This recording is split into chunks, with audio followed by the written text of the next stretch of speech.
Merci beaucoup, Monica. Guy, merci bien.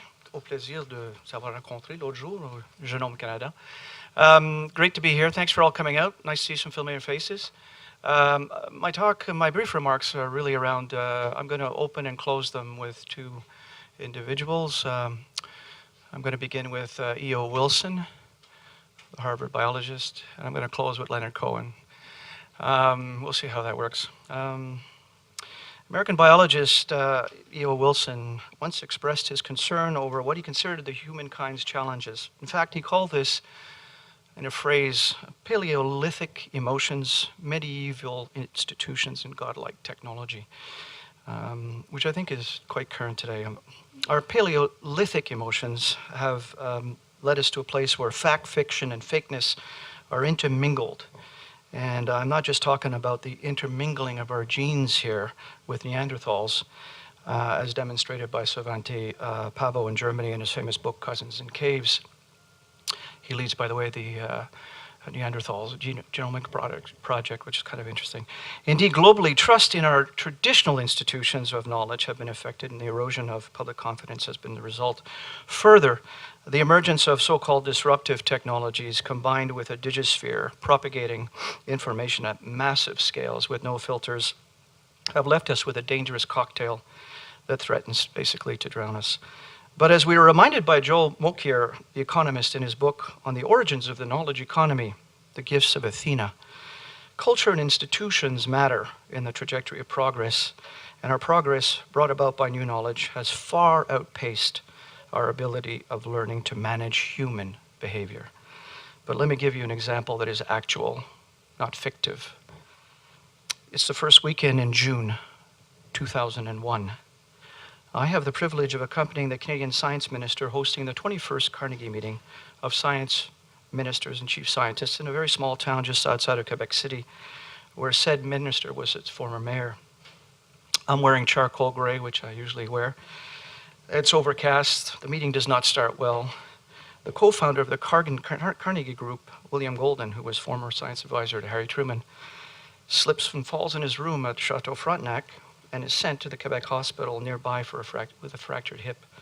The French minister, upon arriving at the rustic resort where the meeting is taking place, decides to take leave immediately after the dinner on the Friday evening, citing some urgency back in Paris. There seems to be always some urgency in France.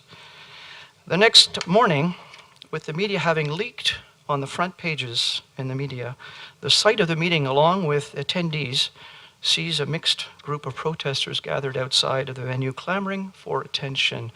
Among these are members of Friends of the Earth, Greenpeace, the Antarctists, the Raelian Cult, and the Black Bloc. A fascinating mix of people. The environmental group has a petition for the science ministers who are to discuss, among other matters on the agenda, bioethics in reproduction and genetic engineering. The Raelians, and I'm assuming a lot of you know who they are, who have their headquarters not far from there in Vancouver, who will announce the year next fake news about their clone baby Eva in a sensational TV broadcast on December 26, 2002, with so-called science advisor Brigitte Boiselier, who are vocally arguing to support GMOs and human cloning. The Black Bloc, fresh from its violent demonstrations at the Quebec Summit of the Americas 2 months earlier, just wants to disrupt the meeting. And the Antarctists, a fringe political group, are having a field day throwing pies at the demonstrators. The SWAT team is called in. 3 months later, 9/11 changes history.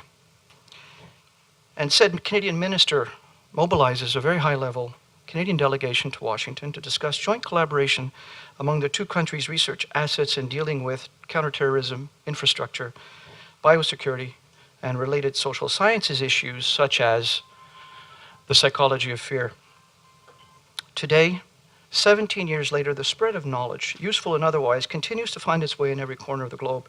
Science and its instruments are indeed about power, and the enterprise is laden with values and issues of integrity and ethics, and it can be highly charged. And its institutions, largely based in academic centers that have medieval origins, are under threat. To quote our current PM, to quote a current PM, the pace of change brought about by knowledge has never been this fast, and it will never be this slow again. So what's to be done? For starters, our diplomatic efforts to address these new challenges, wicked problems as we call them, need help. Statecraft is deeply anchored in conservative ways of doing business, with the exception of strategic application of scientific research during the war. It has been slow on the uptake. Fortunately, the scientific enterprise is global in nature and is often a useful tool to address the sticky issues of statecraft. We have seen emerging issues and signs of this, not just in the Koreas, but also in places like the Middle East, where geopolitics becomes highly problematic. Indeed, the newly formed Foreign Ministries Science and Technology Advice Network has been launched as a global web of science advisors with experience within countries' foreign ministries. They will be meeting in Oman in February next year to discuss the future ocean economy, including disruptive technologies and oceanology concepts and international case studies. There are other mechanisms that range from science counselors to multilateral arrangements that include UNESCO and various activities like its World Science Day. This year, the World Science Day's theme was a human right, science a human right, which of course goes well with yesterday's celebration of the Universal Declaration of Human Rights, along with its recent paper updating its recommendations for scientific researchers and science. The Carnegie Group of Science Ministers met in Banff earlier this fall, hosted by the Canadian Science Minister, and the G20 Summit in Argentina with its Science Summit on Food Security are other examples. And the national academies around the world get together annually to issue statements on emerging issues.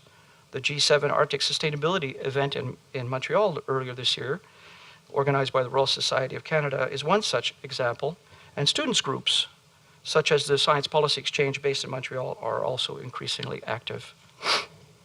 And I also, for those of you who track these academies, there is, of course, a Pontifical Academy of Sciences, which is kind of an interesting concept when you think about it. And the Pope recently, in his remarks at a meeting with his own Academy of Sciences, acknowledged the fact that more needs to be done in this area of addressing the human condition and dealing with what he calls the charity of knowledge, which is an interesting concept. So we have the tools to address the promises of global knowledge while mitigating its perils. We just need more leadership and coordination. At the end of the day, globally useful knowledge is about improving the human condition. So let me leave you with a quote from the poet laureate Leonard Cohen in his song called, the anthem on the album called The Future. This is just the first part of it.